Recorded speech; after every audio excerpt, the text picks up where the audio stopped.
Good morning. Obviously not the allotment today. I've just popped out to pick up my seed potatoes, and just a few miles away from where I live there's a place called Swan Pit Nursery, and it's the only place around that I know of that sells loose seed potatoes. So rather than spending my money in one of the big chain garden centres, I've just popped to this small independent one, and we're going to select what potatoes we'll be growing this year. So let's go and have a look inside. When I got inside the shop, it was pretty busy and there was lots of people talking, so the audio didn't come out perfectly. But this is just a quick look over. They've got over 30 different varieties of seed potato. I just chose 4 because I haven't really got enough room to be sowing lots and lots of different varieties, but I'm quite happy with the ones that I chose. On my way back home from the garden centre, I've just popped into the allotment to see how things are getting on, and the onions that I trimmed down last week are looking a lot better than they were. I think I've probably lost a few, but they're doing fine, and the second stems are coming up beautifully on most of them, so things are looking up on the onion front. A lot of the seeds that I've sown, I haven't really done anything in the greenhouse, so I'm taking them home and I'm going to put them in the dining room with the rest of the plants, where the temperature is just going to be constant and that little bit warmer. I've just returned home and unpacked the seed potatoes, and I've gone for 4 varieties. I've gone for 1 first early, a second early, and 2 different main crops.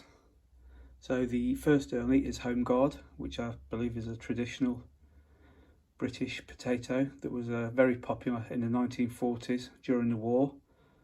So I've gone for that one. The second one is Wilger, which apparently is a very fast growing second early potato. So we'll just see how that goes. The main reason I've gone for a lot of these potatoes is the size of the tubers.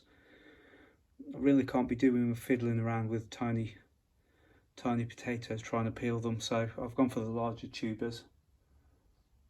And then for the main crop, I've gone for Caesar, which apparently is blight, scab and eelworm resistant. And then the other main crop is Sarpomera. Again, these are blight resistant, and apparently, according to the internet, slugs don't like eating the tubers, so you can leave them in the ground for a little bit longer before you're ready to harvest. Yeah, so they're just the 4 varieties I should be growing this year. I'm just going to leave them in these crates until sort of late March, early April, and then I'm going to get them planted in the ground. They take on average between 15 and 22 weeks from planting to harvest, so we should start seeing them sort of September time. And this is my attempt to overwinter in one of my chili plants. It doesn't look like it's going to be much of a success. It's just a dry stick at the moment. I've just put some water in yesterday. I've been putting a tiny bit of water in each week, but there's no signs of life, so I don't think it's going to come to much, but it's not hurting anything, just sat here. So I'll give it another month or so, and if nothing happens with it, I should just use the pot for something else. I was just having a quick tidy up around the place, and I went into the shed, and 3 of the, 2 onions and a shallot that I've saved from last year have started to sprout. So what I've done is I've just popped them in a little tray with a bit of compost, put them in some water, and hopefully they should be well. What I plan to do with these is just let them grow to seed, and then I can save the seed for next year. Yeah, I've gone to all this trouble of planting all these seeds and onion sets and taking care of them. These have just been left in the garage all through winter, and they're doing better than anything else. Good morning. It's a pretty chilly Sunday morning. I'm in the garden today at home, and I'm planning on building a small lean-to greenhouse on the side of the garden shed, just so I can put the seedlings in when the weather improves a little bit. And then the plan is I can put them outside during the day, then when I come back home, if there's any danger of any frost, I can just bring them inside for the evening. I did attempt to put one of the small blowaway tunnels and it worked okay, but the roof just kept caving in. So I'll show you what I've got and I'll talk you through my plans. So this is what I attached. I just loosely fixed it to the side of the shed, but as you can see, the roof is just bowing in. It's not really strong enough, and I've got plenty of this plastic roofing sheet and polycarbonate sheets, and I've got a load of wood. So what I'm going to do is I'm just going to frame it out, the profile of the side of the shed, and bring it out to the edge of the paving area and end it roughly in line with the door. So it'll give me a roughly 1 metre square area where I can put all the pots and things over winter, and then, as I say, in the spring I can bring the seedlings out into here. And I've got power coming up to the shed, so if I wanted to I could even put a small heater in there just for overnight. So I've just had a little bit of a measure up. I've got my dimensions, I've got my plan. I'll probably will have to buy a little bit more polycarbonate sheet just to clad it, but I'm going to use that section there as the door and those pieces as a roof. So first job is to take this down, and then we'll get on with building the frame. That's the tatty old blowaway tunnel removed, and we can we've got a little bit of clear working area there. Those slabs are 900mm wide, or 3 feet I believe, which is roughly the same size as these. So what I'm going to do first, I'm going to get the roof installed and the side supports, and then I'm going to see if I can get the door on, and I can measure up to get some polycarbonate ordered. I've got a few pieces knocking around, but I doubt I'll have enough to do it all. I've got all the roof sections marked out.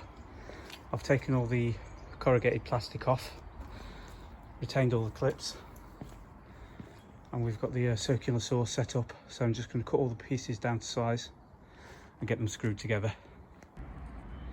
So that's the roof built. I'm going to put a piece of fascia on there to cover that up to make it look like the front of the shed, but I need to get some featherboard for that, and I'm going to paint it all brown. What I'm doing now is I'm just marking out the legs to go on this side. I'm just going to put 2 legs and then put a cross brace in them, and then I'll probably put a piece of featherboard down that edge as well. Right, so let's just get that measured up. I've cut the legs down. I've just loosely fixed them to the outside of the frame. They will be going on the inside, but this is just to help me lift it up and get it into place so I can screw this fascia plate onto the side of the shed on my own. So I'm going to lift it up into place, line it up as best I can, get some screws in, then I can reposition these legs and get it all nice and square, and then I can do the framing for the door. So that went in pretty easy. Just going to get it all squared up and get the legs on, and then put some cross braces on to support it, and then I can look at getting something to cover the back and sort the door out. Well, so far so good. I've got the door on function. I've just put a strip of wood at the bottom to hold it in place for now. I've got some of the overlapping wood, shiplap I believe it's called, just to infill that small section there. And I just need to get some polycarbonate on order for the sides. I think with the back I'm just going to use some normal plywood because it's not going to get any light from there anyway. And if I get some decent plywood, it'll give me something to attach the shelves to. So that's today's little project. Just got to tidy up the garden because it looks the right state. I'm going to paint it all up, hopefully a bit later on today, and then next week get it finished off. Just before we go, I'll have a quick look in the growing tent, and the aubergine is growing crazy. It's absolutely flying. The leaves, as you can see, compared to my hand, they're quite large, and it's going great guns. That's the spare chilies. These are the chilies that I potted on last week. A few chocolate habanero have come through, so I'm just going to leave them for a little bit. Some of the brassicas are just popping through, and the salvia are doing great, so everything's looking good in the grow tent.